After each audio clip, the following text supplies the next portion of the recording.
BRS party ఉంటే ఈ స్థానికతకు సంబంధించినటువంటి అంశంలో కొంత బీఆర్ఎస్ పార్టీకి బలం చేకూరుతుంది.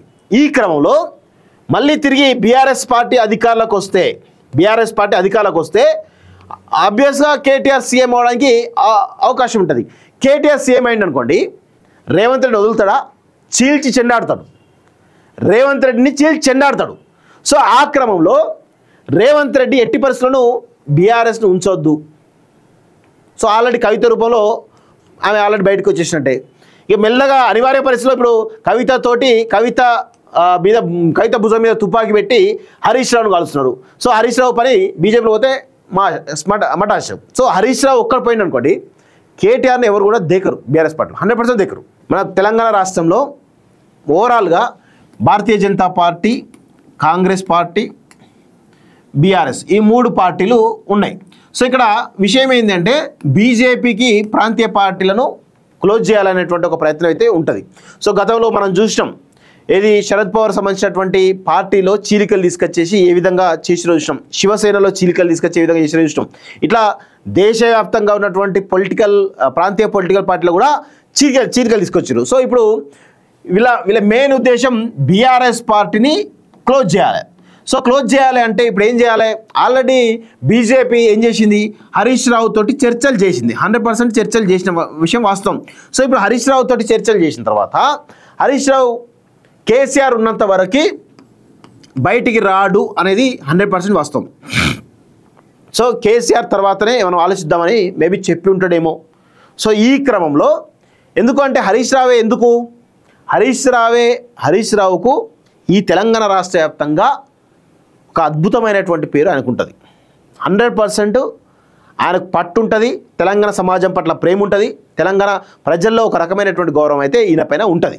సో ఈ క్రమంలో ఈయనను బీజేపీ కనుక లాగితే 100% బీజేపీ అధికారంలోకి వస్తుంది.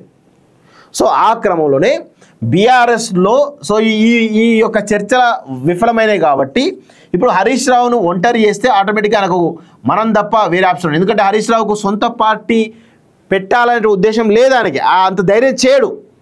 బేసికల్గా ఆయన అంత ధైర్యం చేయడు. సో ఈ క్రమంలో హరీష్ రావు ఖచ్చితంగా బీజేపీ వైపు పంపించాలి అనేటువంటి కోణంలో సో ఇప్పుడు రేవంత్ రెడ్డి అదేవిధంగా కవిత రూపంలో ఇప్పుడు హరీష్ రావు టార్గెట్గా పాలిటిక్స్ నడుస్తూ ఉన్నాయి. సో ఇప్పుడు అనివార్యమైనటువంటి పరిస్థితిలో నెట్టివేయబడుతున్నాడు హరీష్ రావు. అనివార్యమైన పరిస్థితిలో ఆయన బయటికి పంపించే ప్రయత్నం జరుగుతూ ఉంది. సో ఇప్పుడు కవిత పైన చర్యలు తీసుకుంటేనేమో ఓకే, అవుట్ రైట్ బీఆర్ఎస్లో హరీష్ రావు స్థానం పదిలంగా ఉంటుంది. ఒకవేళ కవిత పైన చర్యలు తీసుకోకుండా కేసీఆర్ మౌనమునిలాగా ఉన్నాడు అనుకోండి, 100% హరీష్ రావుకు ఇక అనివార్యమైన పరిస్థితులు నెట్టబడతాడు. పార్టీలో తన ప్రాధాన్యత లేదు అనేది చాలా స్పష్టంగా అర్థమవుతుంది. సో ఆ క్రమంలో ఆయన బయటికి రావడానికి అవకాశాలు ఎక్కువ ఉంటాయి.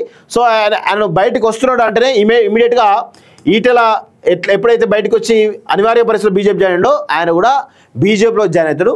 సో ఈ క్రమంలో రేవంత్ రెడ్డి కూడా సక్సెస్ అవుతాడు. ఎందుకంటే రేవంత్ రెడ్డి కూడా చాలా క్లియర్గా ఈ యొక్క బీఆర్ఎస్ పార్టీని క్లోజ్ చేయాలని దానిలో ఆయన ఉన్నాడు. సరే 2028-29 జరిగే ఎలక్షన్స్ కదా, 3 సంవత్సరాల తర్వాత ఉన్న ఎలక్షన్స్ కదా, అప్పుడు రాజకీయం చేయొచ్చు. కానీ ఇప్పుడైతే బీఆర్ఎస్ పార్టీని క్లోజ్ చేస్తే అయిపోతుంది. ఇంకొక విషయం ఏంటంటే రేవంత్ రెడ్డికి వచ్చే అడ్వాంటేజ్ ఏంది? బీఆర్ఎస్ పార్టీ ఉంటే ఈ స్థానికతకు సంబంధించినటువంటి అంశంలో కొంత బీఆర్ఎస్ పార్టీకి బలం చేకూరుతుంది. ఈ క్రమంలో మళ్ళీ తిరిగి బీఆర్ఎస్ పార్టీ అధికారంలోకి వస్తే ఆబ్వియస్గా కేటీఆర్ సీఎం అవడానికి అవకాశం ఉంటుంది.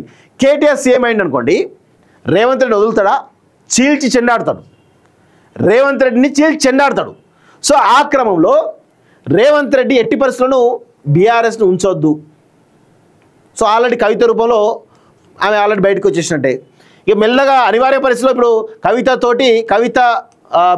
కవిత భుజం మీద తుపాకీ పెట్టి హరీష్ రావును కాలుస్తున్నారు. సో హరీష్ రావు పని బీజేపీలో పోతే మటాశం. సో హరీష్ రావు ఒక్కడ పోయింది అనుకోండి, కేటీఆర్ని ఎవరు కూడా దేకరు. బీఆర్ఎస్ పార్టీ 100% దేకరు. సో ఏమవుతుంది? BRS party complete collapse. Revanth Reddy safe zone, BJP అధికారులకు వస్తా, లేకపోతే కాంగ్రెస్ మళ్ళీ రేవంత్ రెడ్డి కాంగ్రెస్ అధికారులకు వస్తా తర్వాత. సో ఇది జరుగుతున్నటువంటి విషయం. ఇది చాలా లోతుగా గమనిస్తే, విశ్లేషిస్తే ఈ విషయాలు మనకు అర్థమవుతాయి. బీజేపీలోకి అనివార్యమైనటువంటి పరిస్థితిలో హరీష్ రావును నెట్టేసేటువంటి ఒక పెద్ద భారీ ప్రయత్నం కుట్ర జరుగుతున్నట్టుగా అర్థమవుతూ ఉంది.